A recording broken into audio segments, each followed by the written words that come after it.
I hope you like my wallpaper. This reminds me when we're working too many hours in a day, that there's more to life than the day job.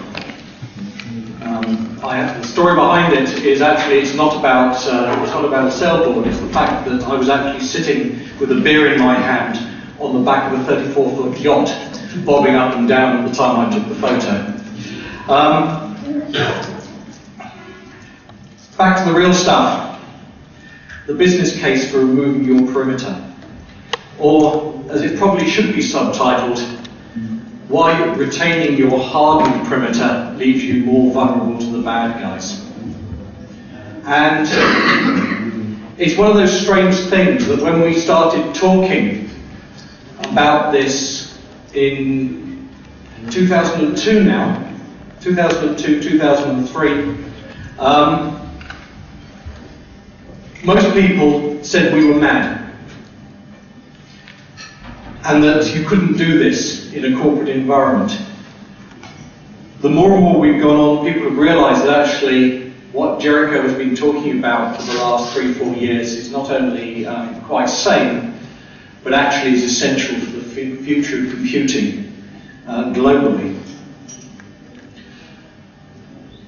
So what I'm going to address in the keynote this morning is through introductions, why there's a shift, what are the threats versus the business opportunities, a little quick look at who's doing it and why, how we need to get to where we need to be. So, yes, my full-time paid job is I'm Chief Security Officer for ICI, large chemical company. The unpaid nighttime job is as a member of the board for the Jericho Forum. If you haven't come across the Jericho Forum, the web references are at the end at www.jerichoforum.org. Basically, there to drive the issues around deperimeterization. Try saying that after a few years. Basically, the walls are falling, if they haven't already, for your company that you work for.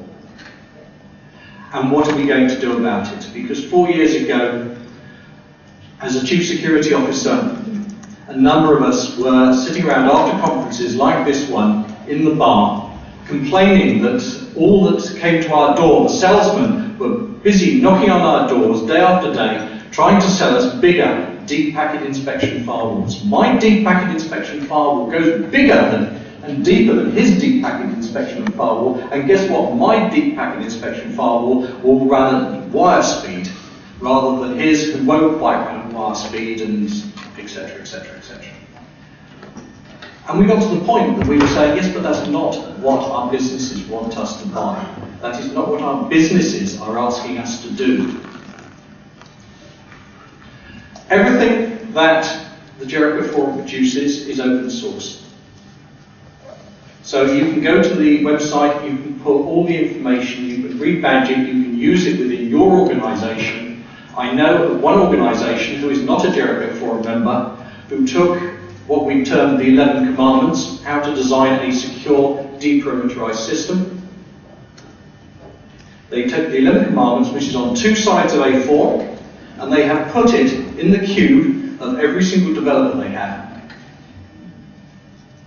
Free. No charge. Go use it. In terms of who's playing, in Jericho Forum, you will notice a few names sitting up there. So let's talk about how we got to where we are today. There's been a lot of talk about computing history, especially, I don't know what it's been like over here in Austria, but certainly there's been a lot of coverage on the BBC because it's the 60th anniversary last week of the invention of the transistor. So there was an awful lot of coverage in the press, on the television.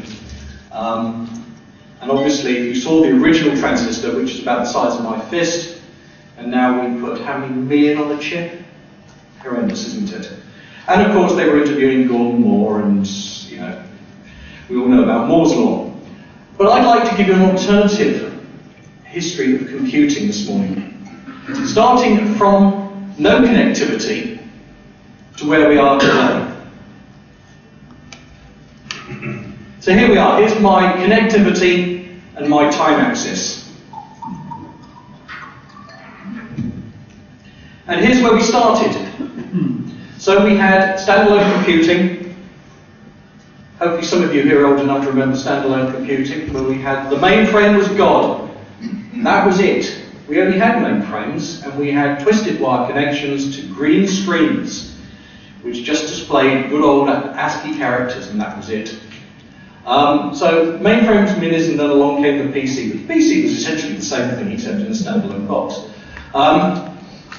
Then, of course, as everyone knows, the PC really kicked off today's computing revolution, which is all of a sudden the business got hold of the PC rather than the computing department, and they started to connect them. So we had local area networks, but just connecting 3, 4, 5 PCs, because that's all you could afford at the end of the day. I think when I bought my first PC for Ferranti, if you can remember Ferranti, long gone as a corporation, it cost £2,500 in 1998. No, 1988, sorry. 1988, £2,000, so an small fortune. And it came, we paid extra to get 64K of memory. And it had twin floppies, didn't have a hard disk. Come a long way since then. Didn't have a network connection because really network connections didn't exist. Along came Ethernet. Ethernet's got an awful lot to answer for, good and bad. We'll talk about that probably in a minute. Then we connected LANs, and we started to look at what protocols we could actually start getting these systems to talk on. And we wanted to connect our various systems that were around at the time. And so we took lowest common denominator protocols. So SMTP, FTP, Telnet. Guess what? 25, 27 years later, we're still using those same protocols as the basis for all our computing. Which is pretty scary. I think if you talk to John Postel, who was the father of SMTP, 27 years old SMTP is, and said, do you expect this to be around in 10 years' time? He'd say, oh no, this is just a demonstration program. We expect it to be superseded by something much better. Because, hey, this doesn't have authentication, non-repudiation, encryption, security, or anything else built into it. But guess what? 27 years later, what is the basis of internet email? Yeah, that wonderful protocol. And I'm sure on that basis he's quite proud. But, you know, why does phishing work so easily? Well, because everyone uses SMTP. We started connecting internet email.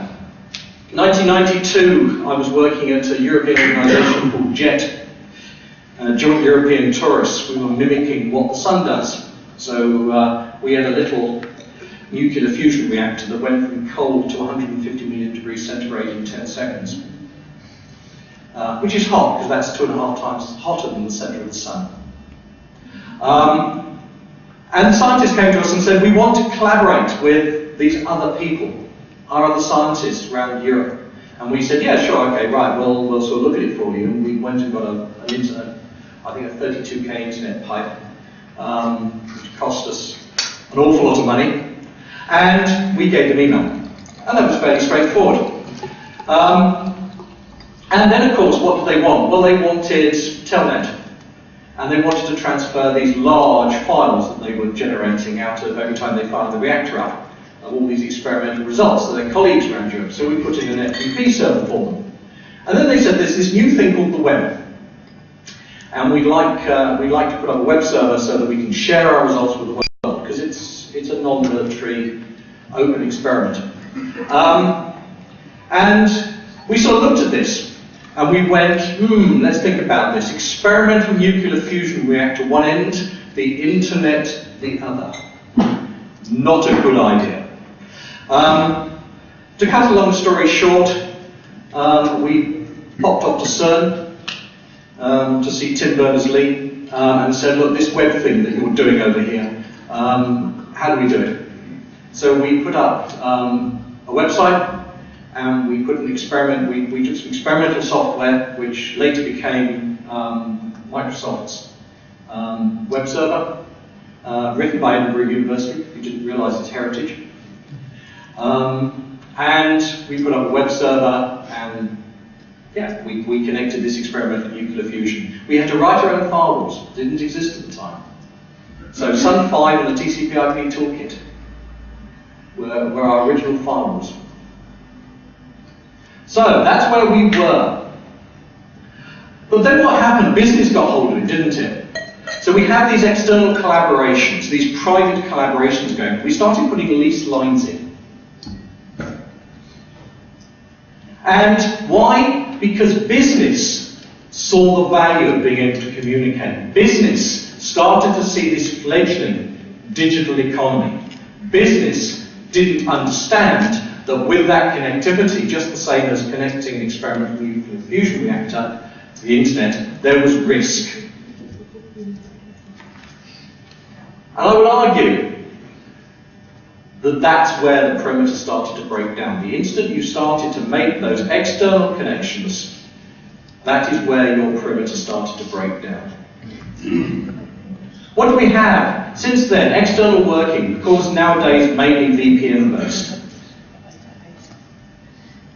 And here's where we are today. Limited internet-based collaboration. I say limited because I think there's an awful long way to go. What are the drivers? Drivers for business, outsourcing, offshoring, all that good stuff. What's coming? Consumerization, the drive to use cheap consumer-based IP devices in business. Because business quite rightly says, actually, why should I pay for a device when actually what you're already carrying with you out of personal choice and you're already paying for is generally an end device that is a lot more powerful than what I'm going to give you.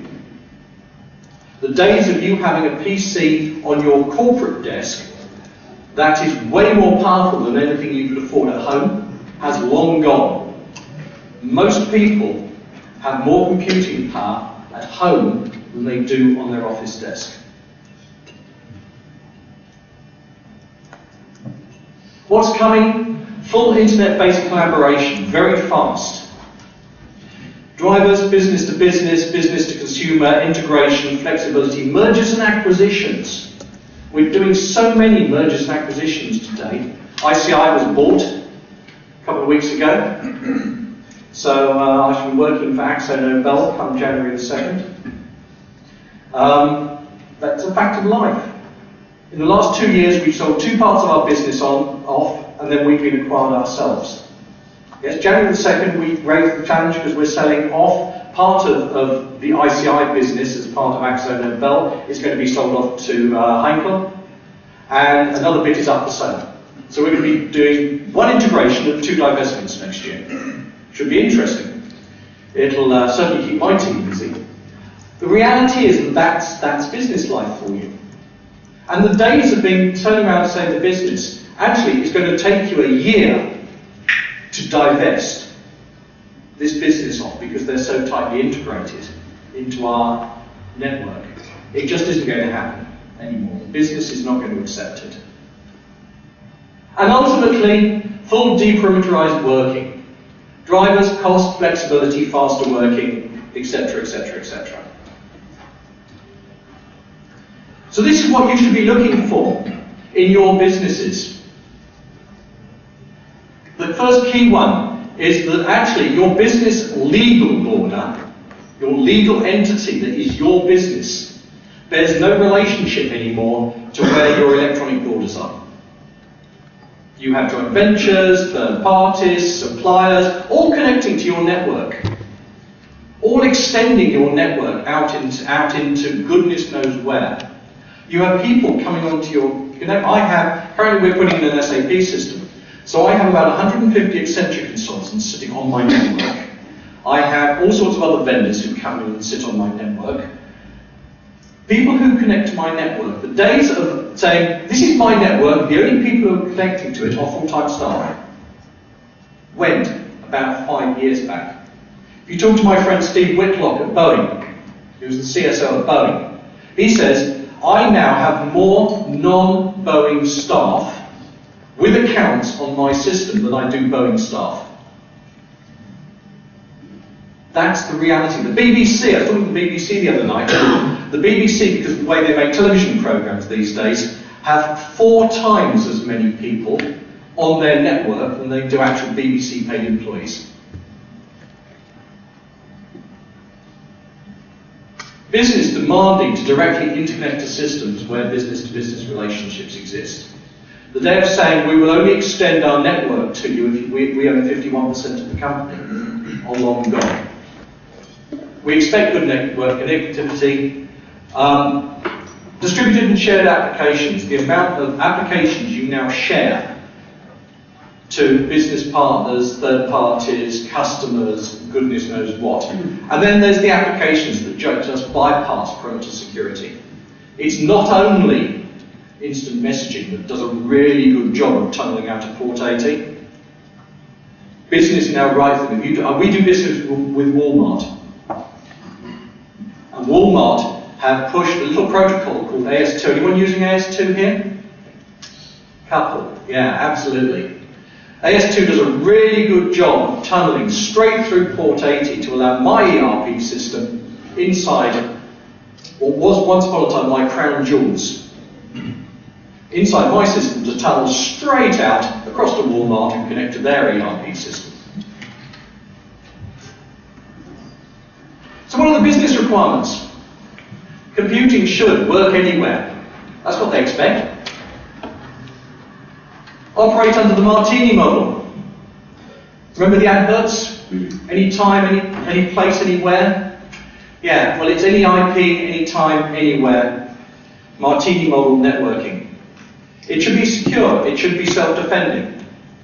More importantly, from a security point of view, it should be capable of identifying itself. It should be capable of identifying its user, have a defined level of trust, and have trust based on its environment. So in other words, if you're trying to connect to get some very important information, and the last login you had 10 minutes ago was in the office in London, when the same person logs on from an IP address in Russia, your systems probably should go, whoa, don't want to do that. But at the moment we don't do it. Ultimately, it boils down to these two. Data needs to exist everywhere, and pervasive access is mandatory. Think about it. Ultimately, we should be concerned, I hope you've all been watching the fiasco of the British government over the last couple of days, 20 million personal records unencrypted on 2 CDs. I have to say, I have 3 children. My 3 children and my wife will be on that CD somewhere. So as a British citizen, yes, am I worried? Absolutely. We should be concerned primarily with information loss, not the loss of the physical asset. At the end of the day, I'm not offering this as a challenge, but if you steal my PC, my hard disk is encrypted. We've had some very bright people pretending to steal one of these and then putting it through a set of forensics to try and get the data off it, and they have not succeeded. I'm pleased to say that is not a challenge.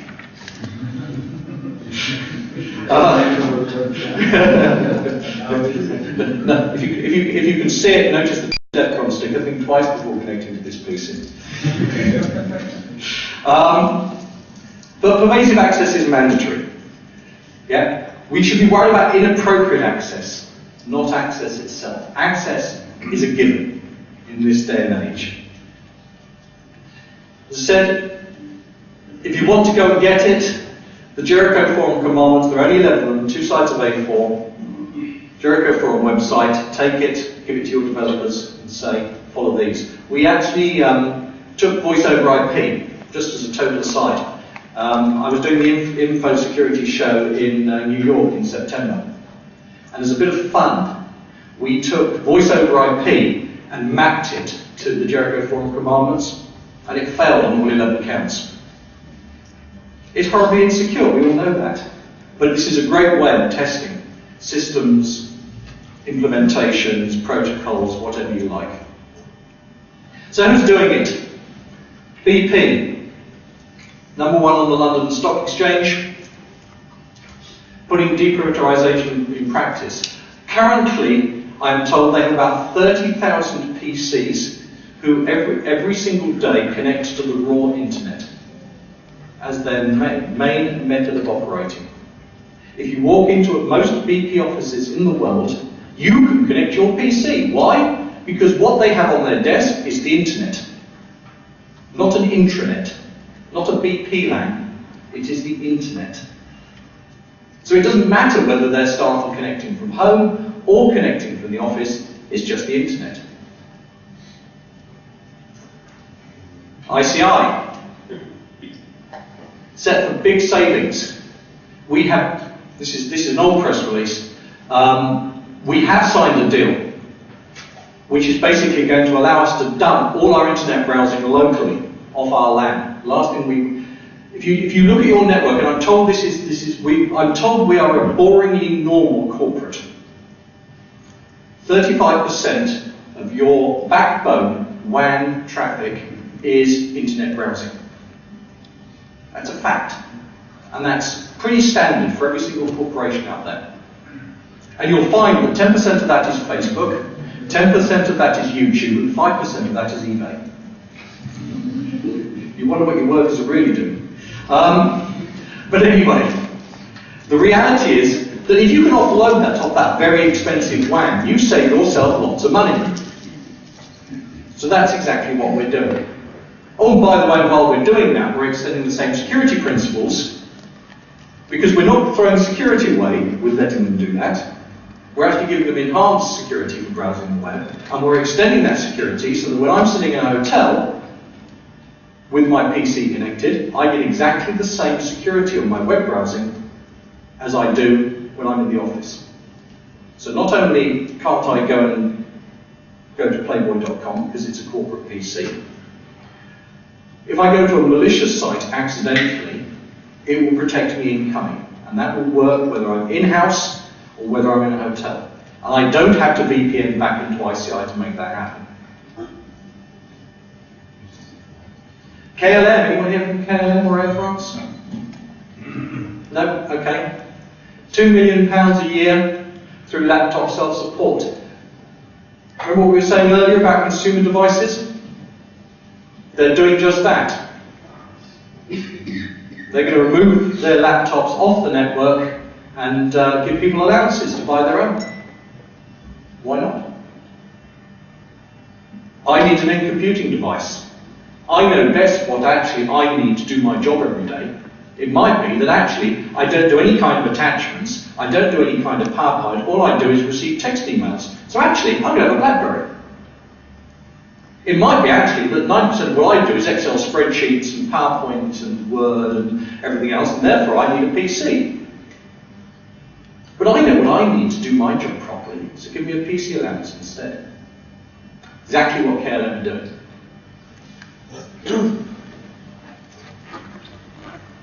So the future. Where's the future going? Many, and I would argue in most cases, network security perimeters are going to disappear. They're going rapidly. If you think about it properly, with the amount of holes you have punched in your corporate network perimeters, actually you don't really have a network perimeter anymore. Yes, it stops the script kiddies on the internet, it stops the automated programs, it stops the... We could argue over coffee of whether it stops denial of service attacks. Actually, a deperimeterized model works a lot better against denial of service attack. But so that's one for a debate over coffee. The reality is that your network has effectively gone. The only reason you're running a corporate WAN in 2007, 2008 is the quality of service. You want to guarantee the network performance within your private network. Don't be fooled into thinking you're doing it for security, because you're not. We talked about the drivers earlier. They already exist in your organisation, and it's already started. Your only decision as a security professional is how fast it's going to happen to you, how soon you're going to let it happen, and whether you want to control it. Because if you don't decide to control it, it will control you. You will be forced into it. So the future challenges: data versus network. Remember what I was saying earlier about Ethernet being the thing that connected everything together, the lowest common denominator? That's been the problem. For 20 years, Ethernet has been the lowest common denominator connecting all these disparate systems together. And so this whole industry has grown up that we can do security at the network level. If you anyone here from the States? Hey! You seen the wonderful Cisco ads on the television over there about the self-defending network? Cisco do some really, really wonderful glossy adverts. They don't show over here. I haven't seen them in Europe. But in America, they show them on primetime television alongside things like the Super Bowl and other bits and pieces. Fantastic ads. Cisco can protect the network. And it's this Cisco self-defending network concept. It's bullshit.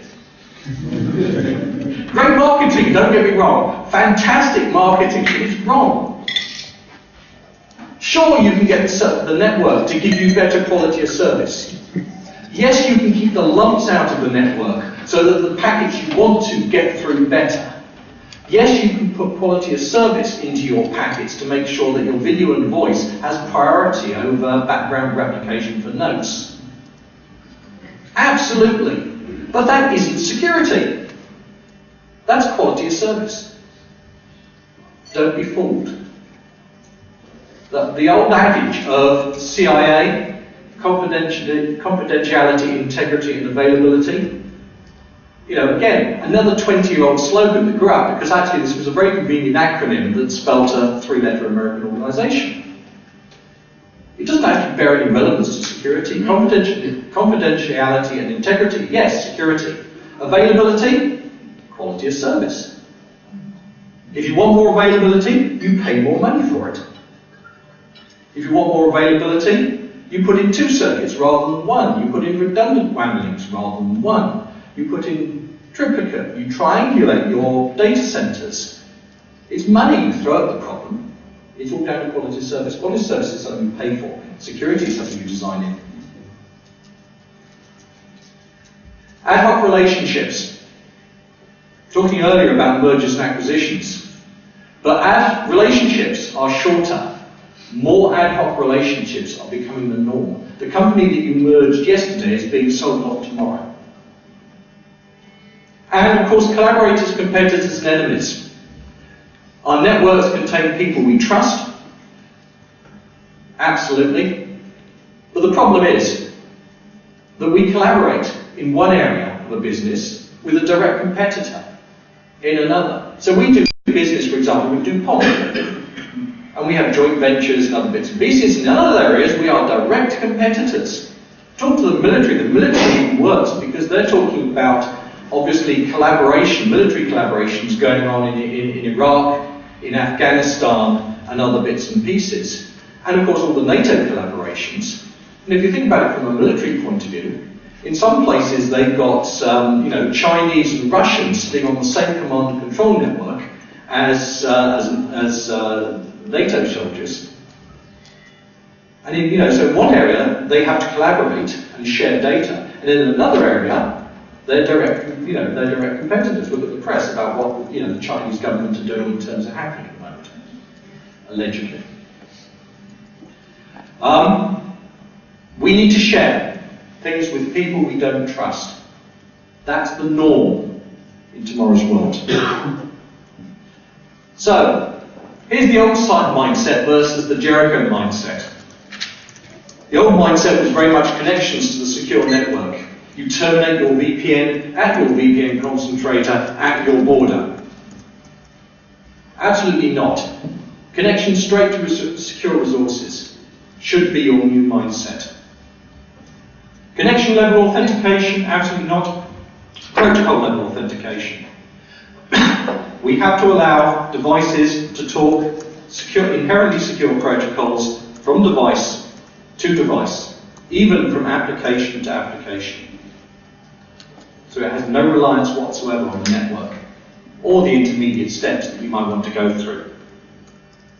Authentication to access the secure network. Well, does the secure network really exist anymore? Might in a few strange government circles, but not really. It's authentication to access individual secure resources. And secure tunnels from device to network connection point. Absolutely not. It's secure protocols from device directly to secure resources. It's not that different. It's just you have to change the mindset slightly. So how do we architect? Jericho is busy doing a bunch of work around what we're calling collaboration-oriented architectures. COA. Look it up on Wikipedia. It's the concept of architecting security for the extended business boundary. It's not a solution. The problem is that the security industry and the vendors out there, have you noticed how they conditioned us over 20 years of coming in and saying, you've got a problem. Oh, by the way, guess what? I've got the solution. So certainly when we started this game 3-4 years ago, we were going and talking at conferences like this and saying, we have got a problem. The solutions we need don't exist. Everyone's going, I can't cope with that. Because my own mindset over 20 years as a security professional is being told I've got a problem. Oh, by the way, pay me some money and I'll give you a solution. And Jericho was wandering around saying, look, we as an industry have got a problem. Actually, we don't have a solution yet. And what we want to do is get everyone to collaborate on what the solution should be. So it's not a solution, but it is a blueprint, if you like. It's about reducing complexity. If you make security simple, it works better. It's one of those funny things out there. But actually, complex security doesn't work. Security really works when you can boil it down to really simple concepts. A, because, excluding this room, 99% of your staff within your organization won't take complex security solutions on board. You have to give it to your staff really simply for them to understand what you want them to do from a security point of view. A lot of what we talk about as security professionals goes so way over their heads. And even when you think you've got it really simple, try it out on your 13-year-old and see if they understand it, and they'll say, Dad, I haven't got a clue what you're talking about. So you simplify it some more. You've got to get the messages really simple. Security works when it's simple. It doesn't work when it's complex. Go through American immigration at the moment, which is a real joke. I mean, you know, terrorist threat, global terrorist threat. So what are we going to do? We're going to beef up the border. You know, on the grounds that you only ever, if you're a terrorist, you're only ever going to come in through the legal channels. Stands to reason, doesn't it? So we beef up the border, and now, of course, when you walk in, what are you expected to do? Well, it's a photograph and it's your 2 index fingers. As if that's going to make a difference. These have had delays to come into America.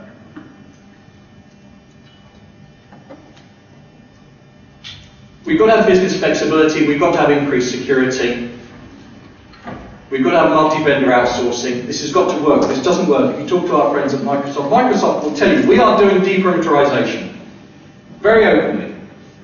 At the highest level in Redmond, they are talking to the Jericho Forum and they say, look, we're doing this stuff. Jericho's answer is, yes, you're doing this stuff, fantastic. The trouble is, it's a Microsoft-only solution. It works when you are pervasively 100% Microsoft. And the problem is that it means it's not open and it doesn't work into all these other organizations. My industry, where is all the neat chemistry being done at the moment? It's in some of the leading universities in the world. Do I really want to put pre-patent information into a university environment? Let's think about this. But we have to, it's a business requirement. Are they going to be running Microsoft? Probably not. They're going to be running Linux, they're going to be running Sun, they're going to be running goodness knows what. You name it, they'll probably have it and be running it. I can't guarantee or mandate they're going to be running the latest version of Microsoft. This has to work in an expansive world. So how do we get from where we are today?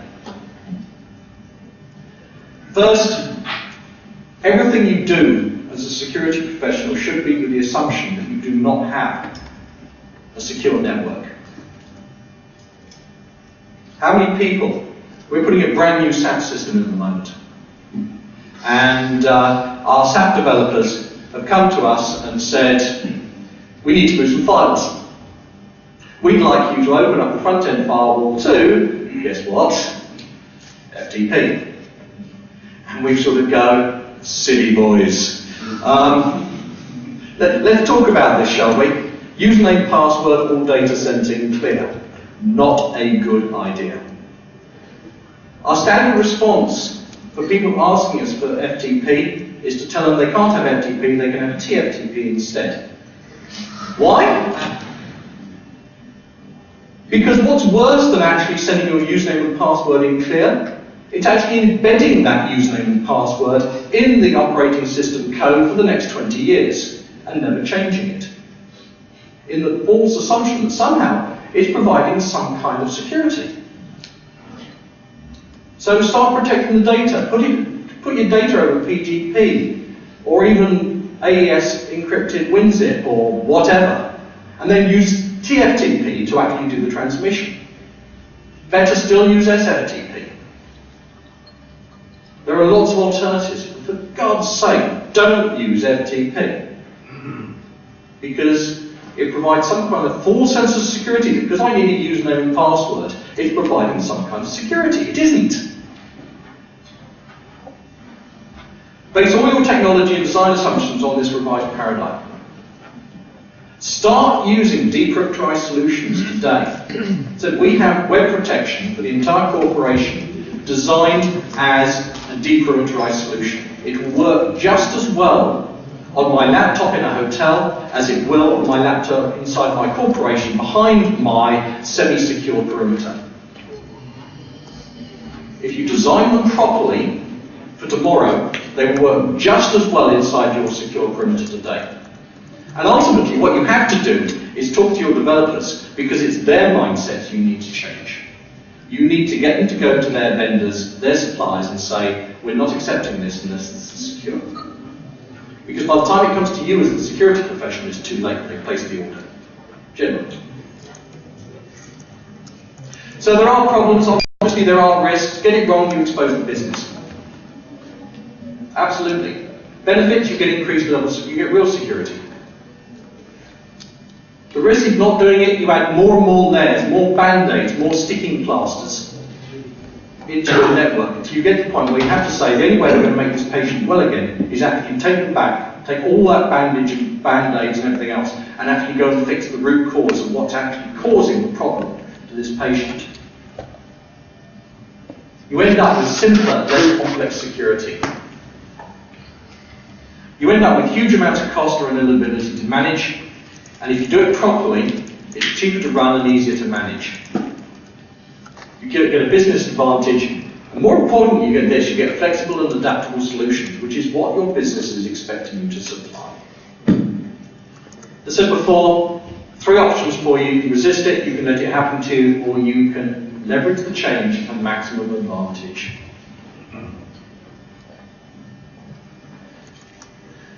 So, best practice,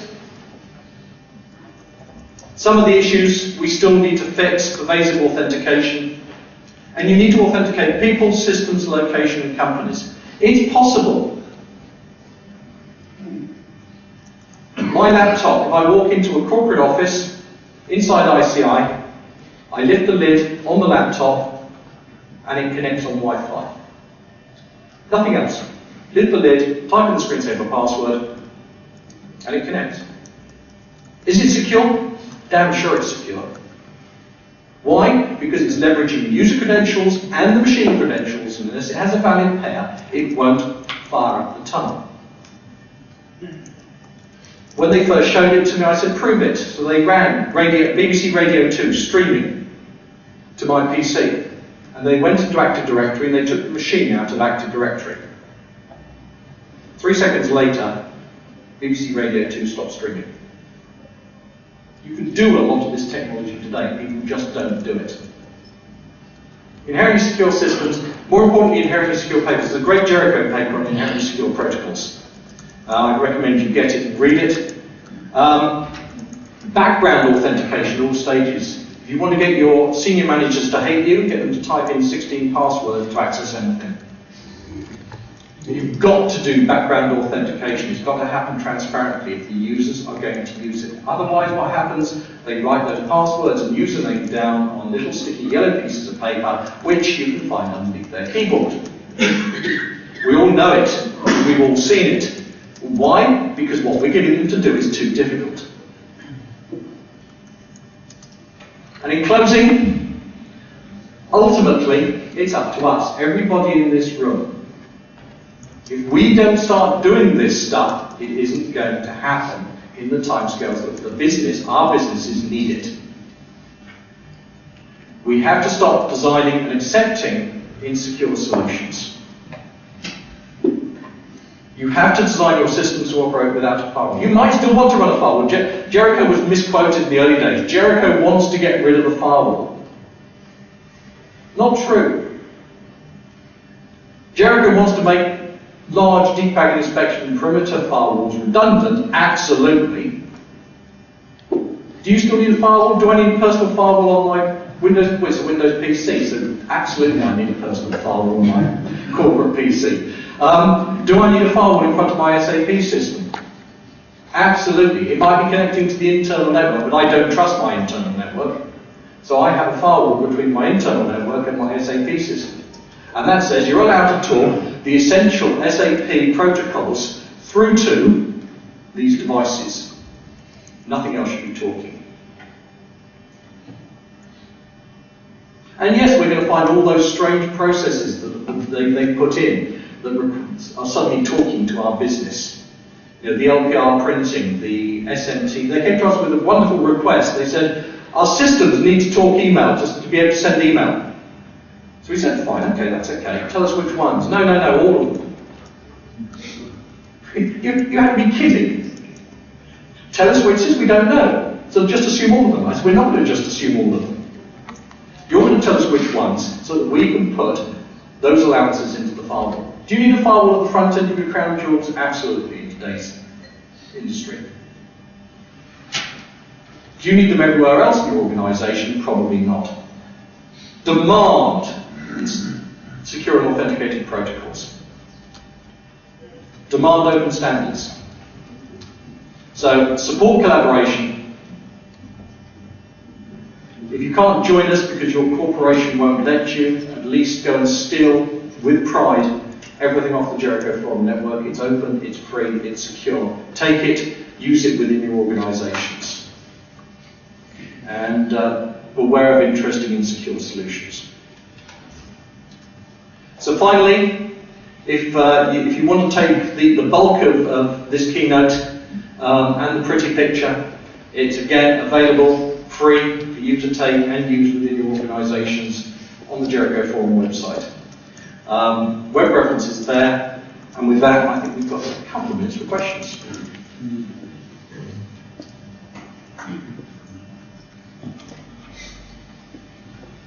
Stunned into silence.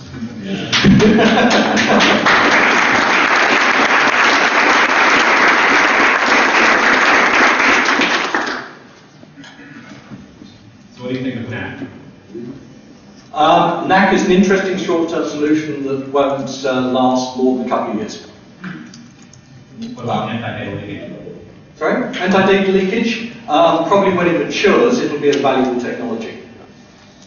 The reason I say NAC is irrelevant, I'll elaborate on it very slightly. So this is a personal opinion, not a Jericho opinion, although there is a paper on NAC out of Jericho. Is basically you need so much up-to-date network technology to do it. If you want to annoy someone who's implementing NAC within your system, and they say, you know, what does the check do? What triggers the check is the question you ask them. And they say, oh yeah, well when I connect to your network. So when I plug it into your network port, and that's fine as long as I've got all latest, greatest Cisco kit or whoever's kit, or I connect my VPN connection to my VPN 3000 sitting at my border, which I'm not going to have anymore, by the way, a deperimeterized solution. So the question to ask is, what's going to trigger the check? Because when I'm sitting in a hotel, what infrastructure have they got? Where's my network connection being made? When I plug my network jack in, it's in the hotel. In my new paradigm, I'm then just going to be using secure protocols to talk straight into the middle of my organization. So what's going to trigger the NAC checking? It's not. You're never going to get that trigger to say, this machine now needs to be quarantined because the machine is actually doing the connection on a hotel network. So, yeah, it works beautifully in limited situations. The only place it actually works reasonably well is on a wireless network, an in-house wireless network. Because generally you're putting in new infrastructure. So you've got a base layer which probably supports it. And you've got a lot of strange machines coming in. So maybe just about feasible on wireless. On existing infrastructure, I mean, my network is 400 sites in 55 countries. And we probably have a 7-year cycle process on renewing that network infrastructure. So that probably means that 95% of my infrastructure currently won't support NAC. And the money to replace that, to get us all up to the same level? And why should I do it in one office when, hey, I can go down to the Philippines and connect there? Yeah, security is only as good as the weakest link. So, in my experience of pen testing, especially on the client side, I just realized that it's not really decreasing the complexity. Having a laptop that is self-protecting is adding so much third-party software that you don't know they will be working on your platform. Like you take one antivirus, you put it on Vista, blue, red screen. You put it on SP2, blue screen. So then you just go backwards in version, try to add everything hooked together, and then you just, in the end, not increasing your level of security, but you're adding flaws on it. Because this antivirus is using, I don't know what, outdated version of libzip, or I don't know what, the IPS, because you will need it in the end, because, I mean, your operating system is not ready from the technology to cope with that kind of usage, right? And you're just spending your time patching up, adding stuff, and nowadays, I mean, my problem is more in all these third-party softwares I had to have this self-defending laptop, because it can't do it by itself. And on the other hand, having this crappy network that prevents me to, I mean, just communicate, you know? This model works very well the day we will have IPv6 in the world. But when? That's the question. You will need VPN all the time because you are in an active network. So if someone wants to join you, how do you do? Instead of using Skype or...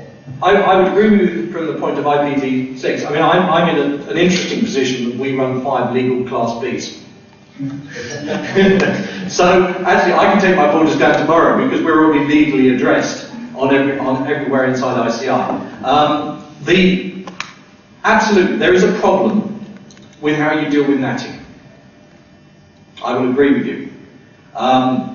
In terms of the amount of stuff you have on your PC, yeah, the worst case we found is someone who had 4 copies of different versions of antivirus on his machine. and he was wondering why his machine wasn't working that well. So my tech support people told me that one. The reality is that, yeah, you know, why do we need dual-core processors? Why? Because our machines now are spending 50% of their time, you know, running all the security software and all that overhead that's actually sitting on that machine. So from that point, you're absolutely right. If you actually start to simplify it, remember we talked about, you know, simplifying this stuff makes it work better, faster, simpler, and everything else. If you think about it, notwithstanding the people in this room, what does your normal corporate laptop need to do? Well, they need to do email, perhaps accessing a few resources, and they need to you know, do some web, and perhaps in the future some voice over IP, let's call it Skype, for the time being. So from that point of view, if you want to protect your corporate laptop, let's actually have a decent personal firewall that says, the only thing I'm going to allow in and out of this laptop is inherently secure protocols. So my email is coming in and out, but that's been washed at the front end by message labs. Yeah, so that's 100% guarantee, no malicious code. Yeah, 4 years, 100 million emails a year, we've had no malicious code out of message labs. Not meant to be a message labs advert, but it works. So my email comes in, secure protocol, notes over TLS, let's say in my case, to my remote PC. So I have a firewall that says, I will allow you to talk secure notes. I need to do web. Well, I've already got a service that cleans my web. It's effectively a message labs for the web. So no malicious code coming in returned via the web, whether I'm inside the organization or outside the organization. So I only allow a secure connection to my in-the-cloud service provider who's providing my web cleaning. So there's protocol number 2 that I'm allowing through. And then, what else do I need to do? Skype? Well, Skype is, we can argue about whether it's secure, but it's pretty good.